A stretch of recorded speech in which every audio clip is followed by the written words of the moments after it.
It's the 1st of June, and yes, we are rounding up the first half of the year 2023. A lot has happened already in this first half, but we as Nigerians, we are keeping up strong and holding up real tight. We have a new president. Of course, we also have new price of petroleum products that is causing a lot of reaction all over the country. But for today, my name is William Sabule, and we are going to be going through all the newspaper headlines as the stories break right here on this program. So if this is the first time you're seeing this show, do well to subscribe to this channel so you keep updated, and of course you get notified whenever we come up with a new episode of the newspaper review, because that's what we do here. You can also be a part of this by dropping your comments, your reactions on the comment section. Would love to hear what you think about the headlines on these newspapers we're going to be reading to you very shortly. But to do the newspaper headlines with me is Victor Sioko. You're welcome.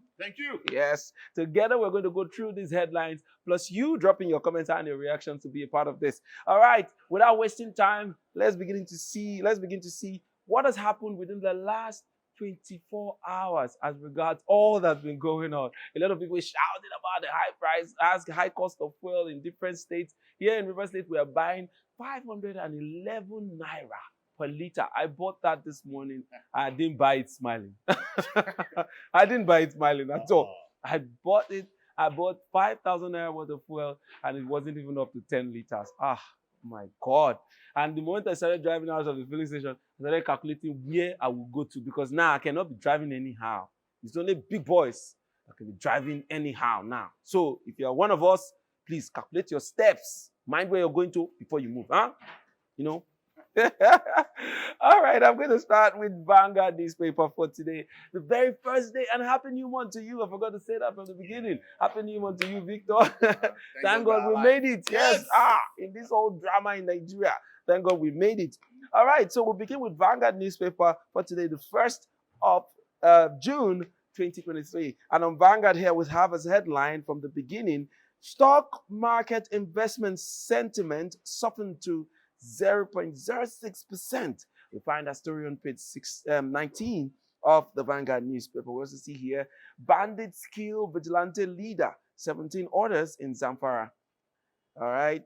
Jonathan, MPO, NPAN, Senator Obaseki, Mon Dokwesi. Yes, a very sad loss a few days ago when that news broke. But yes, Nigerians are mourning the great man, Dokwesi. Also, we see here 10th NAS leadership. APC Tinubu allegedly back out of Akpabio's endorsement. That is on page 8 of the Vanguard newspaper. Now, down to the main headline, it says, petrol above 500 naira per liter as subsidy removal takes effect. NNPCL confirms hike at just pumps nationwide. Borno, Yobe, most expensive states with 557 naira per liter. Lagos remains least with 488 naira per liter. Deregulation will enhance growth. Naiti, federal government's meeting with NLC TUC ends in deadlock. Meeting to reconvene Sunday as labor leaders meet Friday. Federal government should rehabilitate refineries. NECA. APC governors back Tinubu on subsidy removal, say Atiku Obi also promised same. All right, you find details of all of that story on page 5 of the Vanguard newspaper. Also on Vanguard here, we see as headline, Presidential Tribunal, Tinubu APC oppose tendering of evidence from BVAS. That story is on page 9 of the Vanguard newspaper. I'm afraid that's all the headline I'll be taking on this paper. So Victor, I'll come to you. A lot has happened. So much drama since Tuesday, I believe, after the presidential inauguration and the declaration of the president that subsidy is gone. We're still waiting for interpretation of that, comment or that statement by the president. He needs to explain to Nigerians what he exactly meant, because we are also aware that the subsidy for the month of June will be active until the end. So what has happened? Why is NNPC increasing the price to and 11 naira. We thought NNPC were going to have, the back of the masses and try to, make sure that we have a balance and then a smooth transition into subsidy removal. But here we are. These obviously we have already started the non-subsidy regime, and this is not going really well for Nigerians. How do you react to all of that story? Just give a quick run. So it's more like everybody is seeing that subsidy is the biggest issue we have in this country. If you notice, it feels that when they remove subsidy from fuel, the issues of Nigeria will end. My brother, my sister, I'm telling you that there's more to the problems of Nigeria than subsidy. Okay, let me cast your mind back a bit. When this new democracy started, it's no longer new. Sorry, some person call it new. Sorry for me, it's no longer new. The nascent democracy. We've hit 30 years, right? So when you check from from 1999, fuel or petrol. Sorry, petrol in Nigeria we call it fuel. So petrol in Nigeria was just 20 naira. So just imagine how far we've gone. 1999, it was 20 naira. Now today, 500 and some places 40, 530, and you just wonder. Let's just even keep it at 199. Let's say before Tinubu got in, at 200 naira. Why would our economy, why would our naira, why would Nigeria go that bad? That democracy that we embraced, that we saw that it was the hope of the nation. It's putting us into so much shame and stress. Petrol moving from 20 naira to 200 naira is crazy. And if you ask, now the subsidy, let's allow it to happen. My brother, we still have issues in Nigeria. If you ask me, I'll tell you that because we are not producing enough. Nigerians are not productive in this country. How much in a year can we say that Nigeria has gotten as revenue as the entire country with our number 200 million persons? So you wonder, how will Nigeria survive if we are not making money? So you now ask, fuel, petrol. Sorry, I call it fuel. Nigerians will call it fuel. Okay, fuel is at 540. An average Nigeria as it stands with the minimum wage. Mind you, average don't make that minimum wage. The average number of Nigerians don't make the minimum wage. So a minimum wage earner will use more than your minimum wage to fuel your car, to fill up your tank.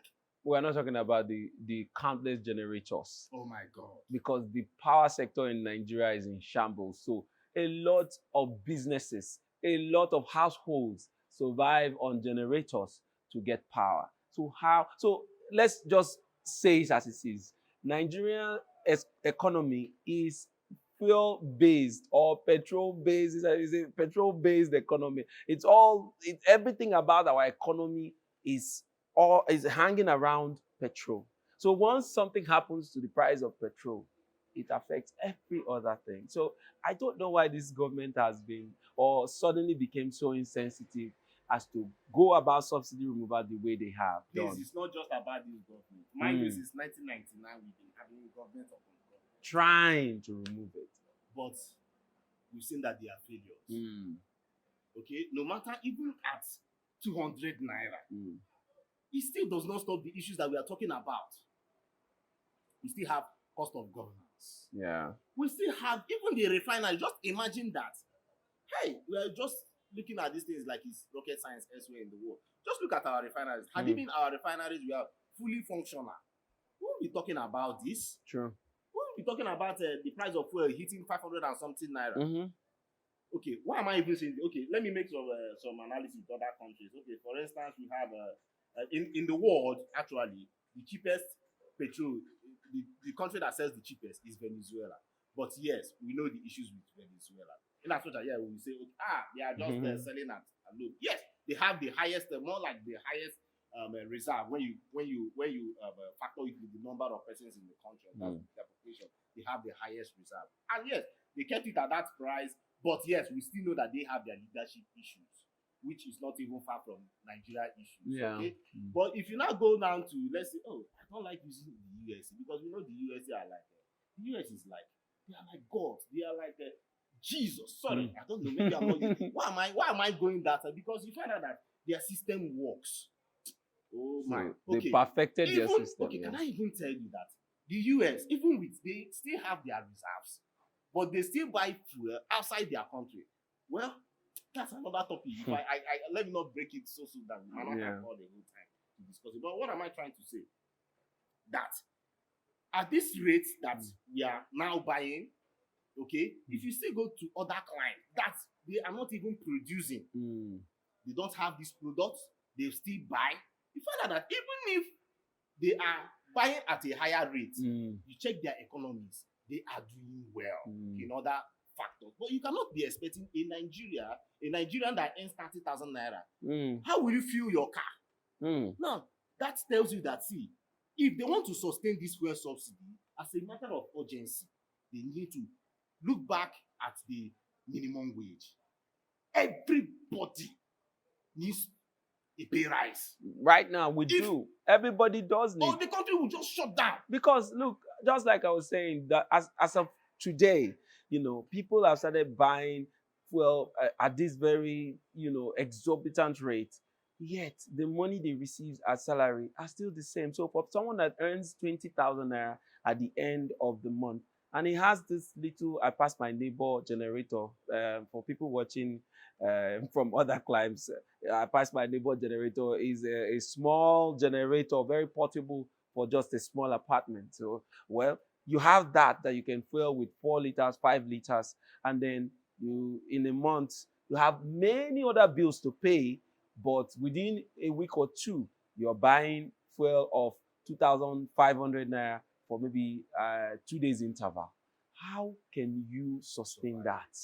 How can you sustain that? Then we're not talking about transportation, because certainly going to work every day, if you were paying 500 naira to get to your office, that money will double or triple, maybe to 1,500 naira, because that's how bad it is. Drivers are buying these petroleum products right now with a lot of pain in their hearts, because nothing has really improved what is coming in, but they're spending so much to keep up. So these are some of the things I felt that this government, yes, as Nigerians, we have all been calling for subsidy removal. Now it is here, and it seems as though Nigerians are beginning to grumble, and it looks as though they don't know what they want. I don't think Nigerians don't know what they want. We all know what we want. But how are we getting at it is the question. How has this government decided to go at it? How have they decided to remove this subsidy that we agreed, or we all approved in our hearts that, okay, yes, Buhari wants to remove subsidy. He started trying to make plans by trying to borrow over $800,000 or so, $1 million from World Bank or so. And then he suspended it because of the backlash. He was about to leave office. Why borrow so much in the name of subsidy when you were not ready to remove it? You will leave office before it will be taken out. So why borrow on behalf of the incoming government? So leave it. Now the incoming government is here. We haven't seen any step-by-step measures, unlike the one President Goodluck Jonathan tried to do during his time when he said he was going to take it off. There were palliatives. There were plans. There were obvious plans known to every Nigerian that this and this and this is what I am doing to help you. That's how Shopee came about. Shopee, if you remember Shopee, some people earned that money up till maybe a year or two ago. Right? So all of those were steps to cushion the effect of this subsidy removal. But here we are today, first day of inauguration, we have a president that came on and was not really careful with what he was saying. Maybe he forgot the power in his statement. As a president, once you open your mouth, it becomes law. So now, has he forgotten that, and then he says subsidy is gone. And here we are, truly it is gone, with no plans to help Nigerians to cushion the effect of this discomfort. It's a huge discomfort that is necessary. We know it's a huge discomfort that is necessary, but you don't put it on people and begin to punish them. Now, the good is beginning to look like punishment for Nigerians, which is truly not fair. So I need to also reiterate, bad leadership has cost us to this far. So what are the effects of this right now? I'm a supporter of removal of fuel Of course. subsidy, okay? But are we doing it at the right time? One will be like, when are we going to have the right time? But you need to increase salaries. You need to do things, put things in place for people to be able to withstand the pressure that comes with the removal. We all know that, like I said earlier, our economy is petrol driven. And now you have removed what was not normal. And then you expect people to take it easy. It's not going to be easy for a lot of people. I just said people earning 30K and you removed subsidy. You have practically put their life on a confused state. That's what it looks like. So they haven't done so much. Good step, but I guess it's not really done the right way. That's how I look at it. All right, we're going to continue with our newspaper headlines, but let's take a short break. Once we come back, we'll take the rest of our papers. Hey there! Are you looking to record your videos, do your voiceovers, and take your professional pictures? Look no further. With our state-of-the-art newsroom, photography, kitchen for our food content creators, and exclusive children's studio, we certainly can deliver the best studio experience.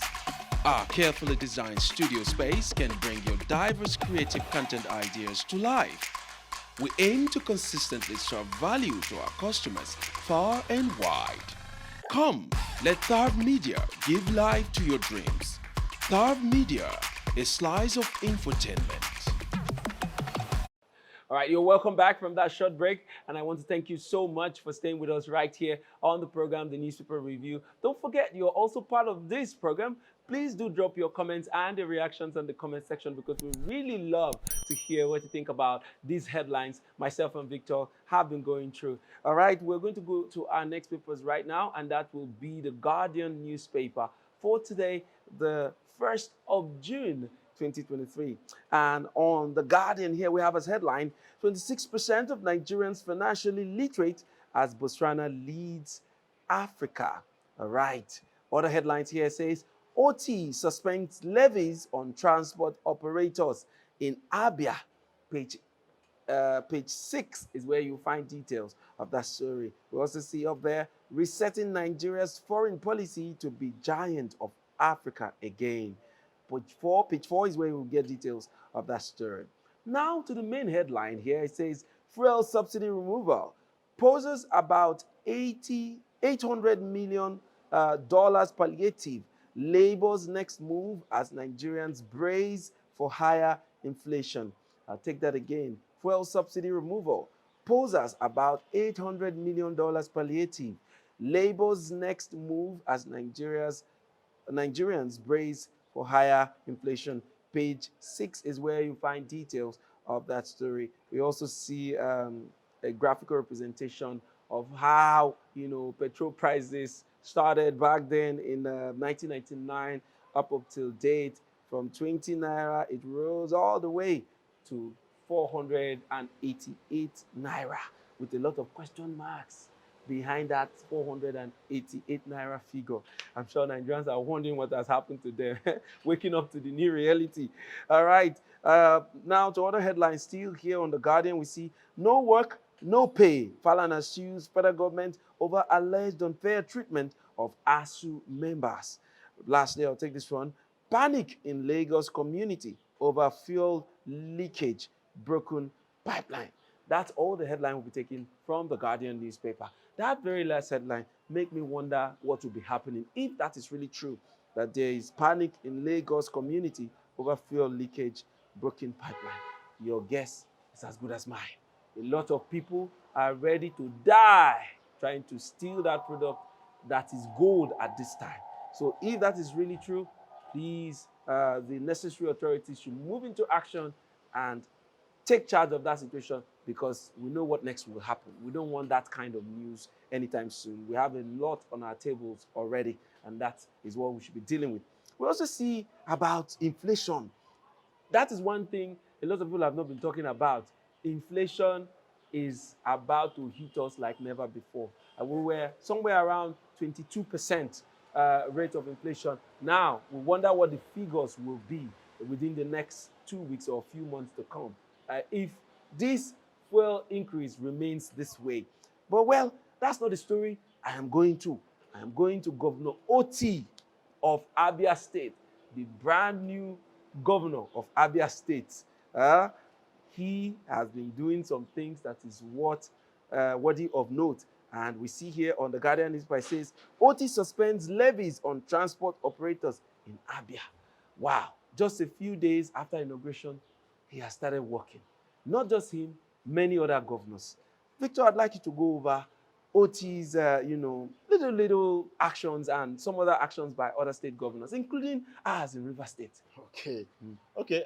Since you said I should start with OT, I'll start with OT. So, so coming in a state where a new party is in charge, meaning that the old dogs will be washed away. Okay. So what has he done? He has tried to, just like Anambra State, he has tried to remove all those guys collecting levies. Okay. Not just tax collectors and the rest. He targeted those ones collecting transport levies from transporters. Okay. And not just about that, he was physically available. He was physically available yesterday when he followed the environmental people, as in the waste management people, to clear the debris in Aba.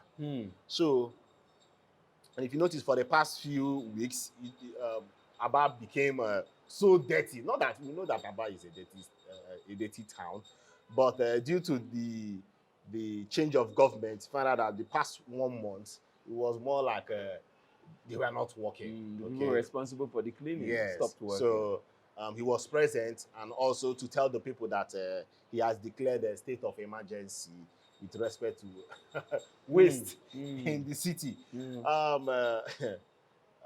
If you go near area, you will understand what we are talking about. That, like I say one of our programs, that if the governor can only pack debts in Aba, man, that means that he has succeeded in 4 years of being there in the office. But these are early signs. Will he maintain this speed? Will he maintain this vigor? We just pray about that. Okay. Down to River State, the French governor, is there making appointments. And one of the notable appointments, okay, he has made 5 commissioners, and one of the commissioners, that of education, came out to say that he's going to digitize the department, that's the education department in the state. But I just asked the question, is it about digitizing the sector? We are seeing some decay in physical infrastructure with respect to River State education. You find out that some schools, even in Port Harcourt town, some schools are lacking chairs. Some of them are even, grass infested already. They are dilapidated structures and all of that. We've seen that. I think after Amechi's term in office, where he focused on education and healthcare so much so, Wike's governance really didn't touch so much about, or didn't touch most of those schools. We know that, yes, there was the Ministry of Education doing their job here, but when we looked at the schools that were built by Amechi's government, they were so much in a bad state. Most of them were dilapidating.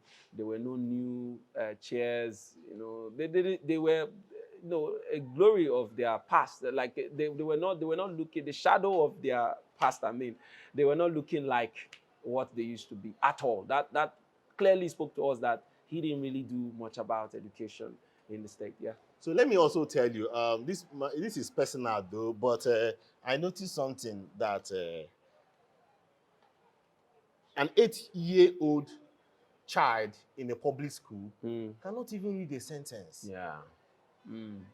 It's so shameful that even after the home monies that have been pumped in, why is it that can't happen? And I also need to question the teachers. Yes, I understand that you guys are not being remunerated very well. You are not also you don't have that cool welfare. Okay, but mind you, most teachers, before you get into the teaching profession, you will take an oath. Sure. Just like in the medical line. Why would you take such oaths and you don't want to take care of these kids because these kids are yours. Keep the government aside. I know they have failed. They will continue to fail to some extent for the ones that got in there with shabby styles and corruptible ways. But as a teacher, you know that this is more like teaching job in the world is more like a humanity work. It's more like a sacrifice. True. So why would you not teach those children what they are supposed to learn and not just go to school to be selling one thing or the other? Right now, we understand the inflation, like you mentioned, has gone so high. Teachers are looking for ways to survive. But you also need to remember that this is your primary role, especially the hours you come to school. So I don't expect a child that comes to school Mondays to Friday that is always in school, that is dedicated in at least coming to school, that at age 8, let me not even say age, at age 11, you can't read, then why go to school? Why then waste their time? It's really unfortunate. Why am I saying this? Because I know a child that is just about 4 years, 3 months. That can read. Of course. That can read a sentence. Sure. So why would an 11-year-old that is spending so much time from Monday till Friday go to school in the morning by 8, come back by 2, and you tell me you cannot impact reading of common words? Yeah. It's unfortunate.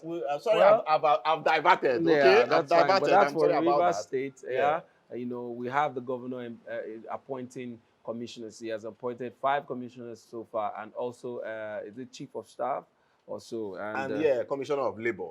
Commissioner of Works. Commissioner of That Works. is Alabo. Yeah. Okay. So, George Kelly. George Kelly Okay, was and retained. yet he was retained, and we cannot hide the fact that that man is a workaholic. He is a workaholic. Yeah, He George is the Kelly is a commissioner workaholic. that took charge of the 12 flyovers. No, not all the 12 though. Most of it. Most of it though. Yeah.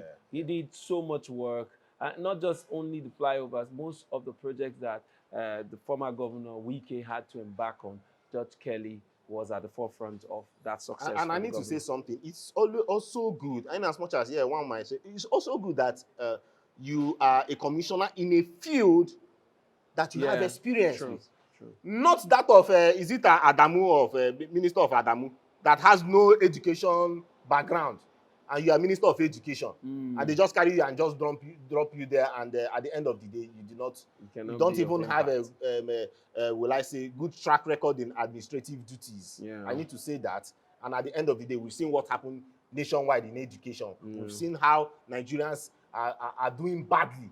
Terribly.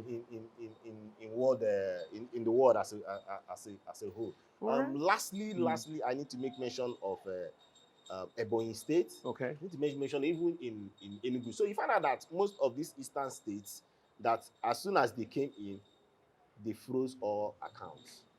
As soon as they came in, they are just trying to cut every corner where they seem that people were stealing. Corruption has happened and all that. And down to Abia State too, he also did the same thing. I also need to make this point that he made a statement that Abia State has an external debt of 200 billion. And aside that, 250 billion goes for salary arrears. And that he does not believe that. So for that fact that he's going to probe the former government. All right. To that. So quite interesting to see that a lot of these governors are already hitting the ground running, just like our president too, President Bola Ahmed Tinubu, starting with the removal of fuel subsidy. Yes, we see that all of them are acting as though they are ready to work. I hope they keep up this tempo for the rest of their administration. And also the people working with Tinubu, I hope that we all take his word as seriously as we took his statement about subsidy removal. The moment he said it, it came to being. I hope when he says there will be salary increment, I hope it comes to being immediately. No delays. Please, just continue in this tempo. That's what we like as Nigerians. We're going to get by this pain, but please, when he announces a goodie bag for the people. Please implement the goodie bag immediately. No wasting of time. Oh. All right, let's go to our last paper for today, and that would be This Day newspaper. This Day newspaper. All right, we'll start with the headline here. It says, the end of subsidy. NNPC raises petrol price to between 488 naira and 557 naira per litre.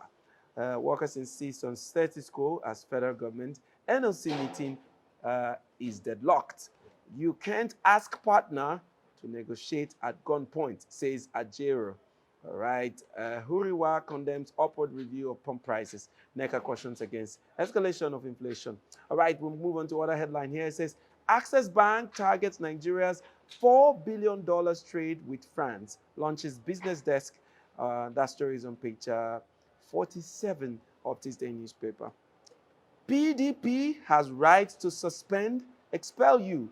Court tells Wike. Page 45 is where you get, 49, I beg your pardon, is where you get details of that story.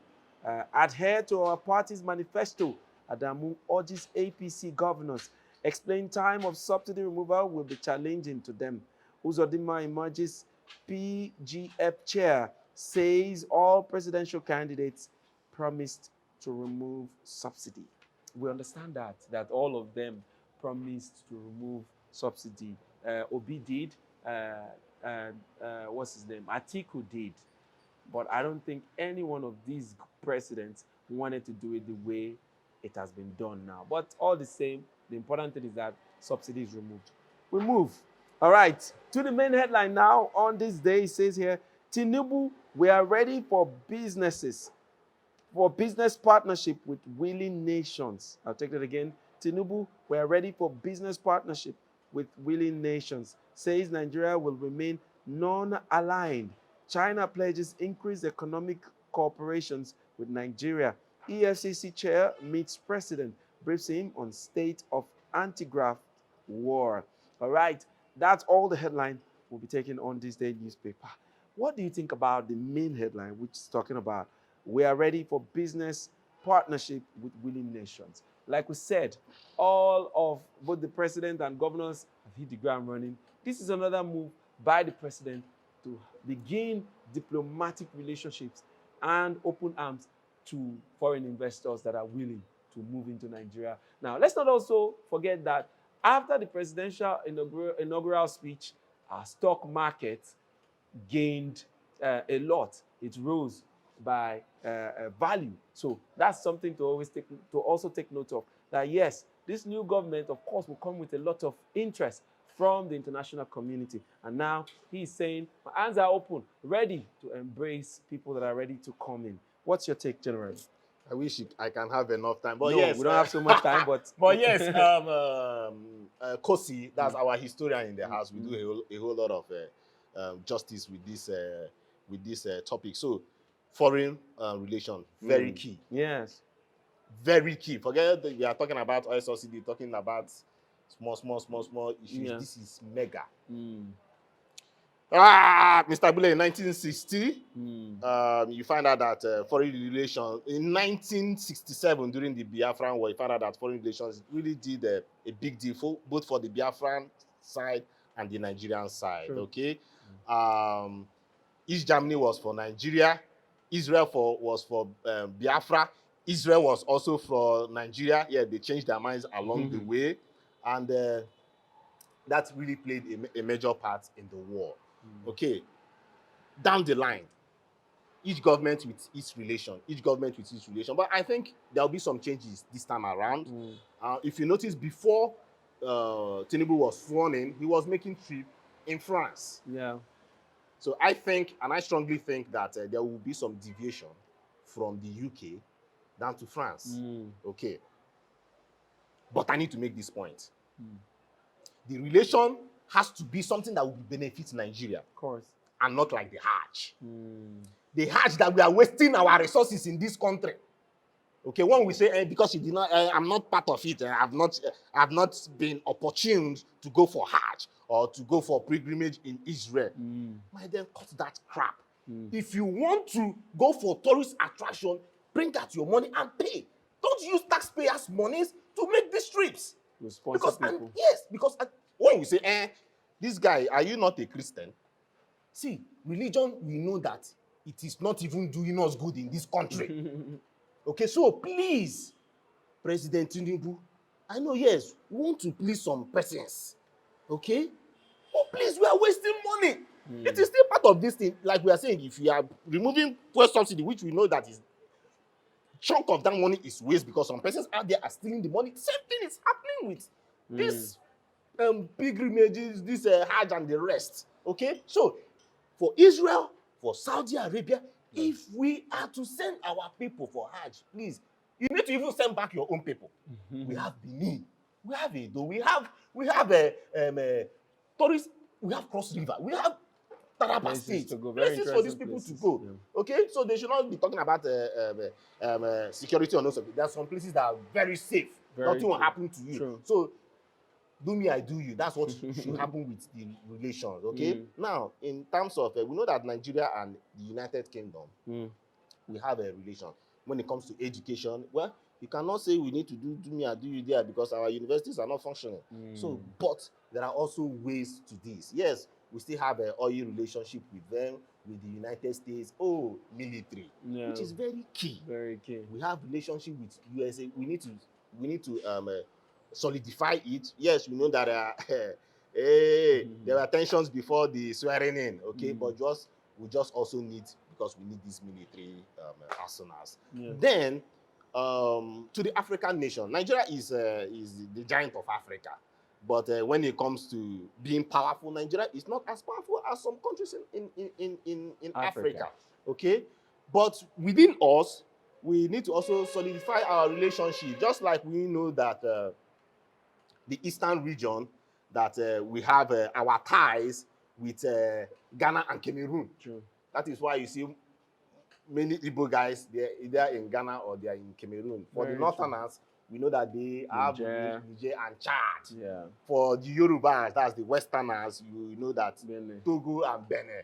So we need to solidify this relationship, and it has to be a gainful relationship going forward. So I'm hoping that the Foreign Affairs Ministry, the directors, the change of government right in that arm should be very, very broad in their thinking and make sure that, it has to be a win-win situation for Nigeria. Very true. Thank you so much. So well said.